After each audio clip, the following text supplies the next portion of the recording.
आज गाउस का अनुप्रयोग पढ़ाया जाएगा। आप पेज का स्क्रीनशॉट ले लीजिए, उसके बाद आपको समझाया जाएगा।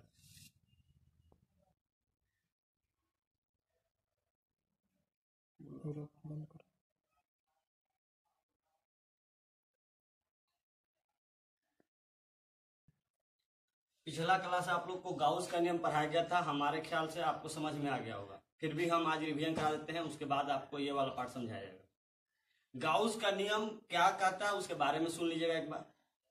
विद्युत क्षेत्र में उपस्थित तल के भीतर, विद्युत क्षेत्र में उपस्थित तल के भीतर जितना फ्लक्स होगा सभी का योग उस तल में उपस्थित सभी आवेश के योग का 1/ε0 गुना होता है। आपको जैसे यहां पर लिखा गया होगा फाई बराबर sigma Q by epsilon not, ये गाउस का नियम का था रूल। इसके बाद प्रूफ किए थे हम, प्रूफ को ध्यान से सुन लीजिएगा, आज आपको पूरा याद हो जाएगा। हमने आपको बताया था फ्लक्स की परिभाषा से फाई बराबर जो होता है वो होता है vector E dot vector A, यानी ई ए cos थीटा हो जाएगा। हमने कहा था कि अगर आपका पार्ट छोटा होगा तो फ्लक्स भी छोटा होगा, तो एरिया भी छोटा होगा, यानी डी फाई लिखे होंगे हम, ई डी ए लिखे होंगे, और कहे होंगे हम cos थीटा भी था। इसमें कहा गया होगा आपको कि ई और डी ए एक ही दिशा में है, यानी एंगल कितना होगा 0 डिग्री, यानी 0 डिग्री हो गया तो क्या बचा डी फाई बराबर हो गया ई डी ए। इसके बाद हमने कहा था पार्ट छोटा है बड़ा करना है तो समाकलन अर्थात इंटीग्रेशन करना होगा, यानी दोनों साइड इंटीग्रेशन का साइन आएगा। और आपको पता है गाउस का नियम सिर्फ और सिर्फ बंद आकृति के लिए लागू होता है, तो बंद आकृति के लिए सिंबल क्या था, गोल लगा दीजिए इसमें। इसके बाद फाई बदल जाएगा डी फाई में, ई बाहर हो जाएगा, डी ए हो जाएगा ए में। ई का मान आपको पता था कि आपको बताया गया होगा ई का मान 1/4πε0 क्यू बाई आर स्क्वायर, और यहाँ पर दिया होगा 4πr² गोला का क्षेत्रफल।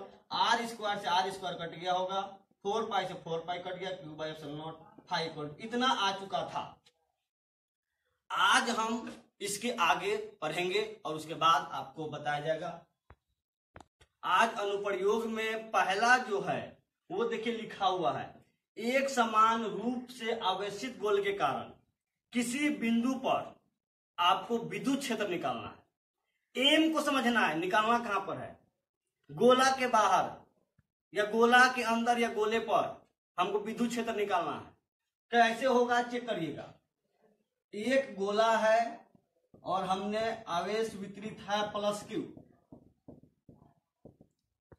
त्रिज्या है आर और पॉइंट पी है बाहर, और इसकी दूरी जो है आपका स्मॉल आर है, केंद्र ओ है। इसमें क्या करना है आपको, बहुत सिंपल है, याद हो जाएगा, ध्यान से देखिएगा तब। बहुत चीज का चर्चा हम नहीं करेंगे, मात्र 2 लाइन आपको याद करना है। पहला फ्लक्स की परिभाषा और गाउस का नियम, अगर आपको याद है तो प्रूफ बहुत ही आसानी से होगा। पहले लिखना देख लीजिए, लिखेंगे कैसे। माना कि आर त्रिज्या वाला एक गोला है, जिसका केंद्र क्या है आपका ओ है, उस पर आवेश कितना वितरित है प्लस क्यू। कहां वितरित है, सतह के बाहर स्थित है। एक बिंदु पी है जो कहां गोले से बाहर है और आर दूरी पर है। इतना तक तो हो गया, तो लिखेंगे कैसे, फिर से एक बार बोल रहे हैं। माना कि आर त्रिज्या वाला एक गोला है जिसका केंद्र ओ है और सतह पर इसका प्लस क्यू समान रूप से वितरित है। बिंदु पी ओ से आर डिस्टेंस पर है।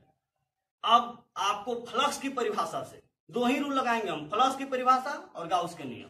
फ्लक्स की परिभाषा से आप पढ़े थे फाई बराबर ई ए, ये हो गया फ्लक्स की परिभाषा, फर्स्ट कर लीजिए। सेकंड में आएगा गाउस के नियम, लेकिन गाउस का नियम ऐसे नहीं लगा सकते। आकृति कहा गया था कि आवेश जो है बंद के लगता है, खुला के लिए नहीं लगता। ये देखिए बाहर है, खुला है, तो इसको पहले घेरेंगे तो यानी गोला है, गोला घेर दिया, ये हो गया गॉसियन सरफेस। अब अप्लाई कर सकते हैं। अब आप गाउस के नियम से क्या पढ़े थे आप, फाई बराबर Q by epsilon not, second मान लीजिएगा। अब आप देख रहे होंगे LHS बराबर है, तो RHS भी बराबर होना चाहिए, यानी कि हो जाएगा EA बराबर Q बाई एप्सिलॉन नॉट।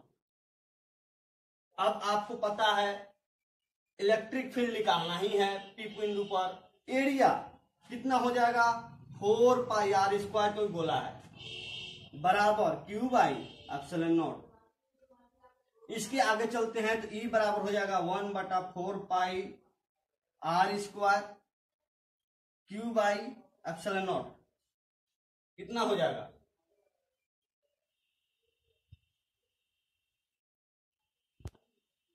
यहां तक पहुंच गए। ये हो गया कहां, जब बिंदु कहां हो, गोला के बाहर स्थित हो। दूसरा केस आएगा आपके पास, सवाल उठता है कि आखिर अगर पॉइंट P अगर परिधि पहुंच गया तब परिधि पे पहुंच जाइए, तो यहां पहुंच गया P, तो ये R बराबर R हो जाएगा, ये R बराबर क्या हो गया R। अब देखिए फॉर्मूला में कुछ नहीं, E बराबर क्या हो जाएगा 1/4 पाई एप्सिलॉन नॉट, और क्या जाएगा Q बटा में हो जाएगा R स्क्वायर। यहां रेडियस देखिएगा, यहां स्मॉल r था, यहाँ कैपिटल R, क्योंकि R बदल गया R में, क्यों, क्योंकि ये परिधि पर आ गया और परिधि पर इस त्रिज्या के बराबर हो जाएगा। तीसरा केस उठेगा अब कि आपका पॉइंट अगर भीतर चला गया तब, तो भीतर चला जाएगा तो ऐसे बनेगा, ये मान लेते P पॉइंट हो गया तो ऐसे कर देंगे, दूरी R हो गया, सेंटर O हो गया, ये हो गया रेडियस R, ये आपका चार्ज है प्लस Q। अब आप चेक करिए, आवेश बाहर स्थित है और बिंदु क्या है अंदर, वैसे केस में E बराबर कहा जाएगा तो Q कितना हो जाएगा, Q बराबर हो जाएगा 0। अब Q का मान 0 तो E का मान कितना हो जाएगा जी 0। तो इस तरह से 3 कंडीशन आपने पढ़ लिया। पहला कि अगर बाहर स्थित हो तब, बाहर स्थित होगा तो E बराबर 1/4 पाई R square Q by epsilon not. अगर परिधि पर हो गया तब तो R सिर्फ बदलेगा, बाकी नहीं बदलेगा, R कैपिटल R में बदल गया Q बाई R स्क्वायर। तीसरा, अगर अंदर हो गया तब, अंदर जाएगा तो आवेश बाहर है और ये अंदर है, ऐसे कंडीशन में अंदर कोई आवेश नहीं है तो आवेश कितना हो जाएगा 0। तो E बराबर कितना हो जाएगा 0, क्योंकि 0 पुट करिए 0 हो जाएगा। अब आपका दूसरा प्रूफ है, दूसरा क्या है, अभिलंब आवेशित बेलनाकार चालक विद्युत क्षेत्र की तीव्रता निकालना है। बेलनाकार होगा तब आपको विद्युत क्षेत्र की तीव्रता निकालना है। फिगर बनाया हुआ है, पेज पर फिगर नहीं है, आपको खुद से यहाँ पर देख करके बनाना होगा, कॉपी में जो साइड में जगह है वहां बना लीजिएगा। इसमें हम समझाने का प्रयास करें, समझिएगा। माना कि एक बेलनाकार चालक है जिस पर आवेश कितना है प्लस Q। बिंदु P जो है वो बेलनाकार के एक्सिस से R दूरी पर है और इसके बाद आपको प्रूफ करना है सिंपल। फिर वही दो रूल लगाएंगे हम, गाउस का नियम और फ्लक्स की परिभाषा से।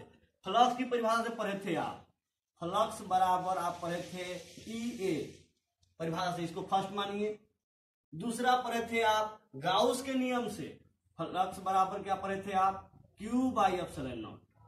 अब आपको पता है LHS बराबर है तो RHS भी बराबर होगा, यानी बराबर करिए, EA बराबर हो गया Q by epsilon not. A का मान भर सकते हैं 2 पाई R और L होगा। आपने पढ़ा होगा बेलन का क्षेत्रफल 2 पाई R और L, यानी परिधि अब उन्हें ऊंचाई, परिधि कितना होता 2 पाई R, ऊंचाई कितना है 2 पाई RL।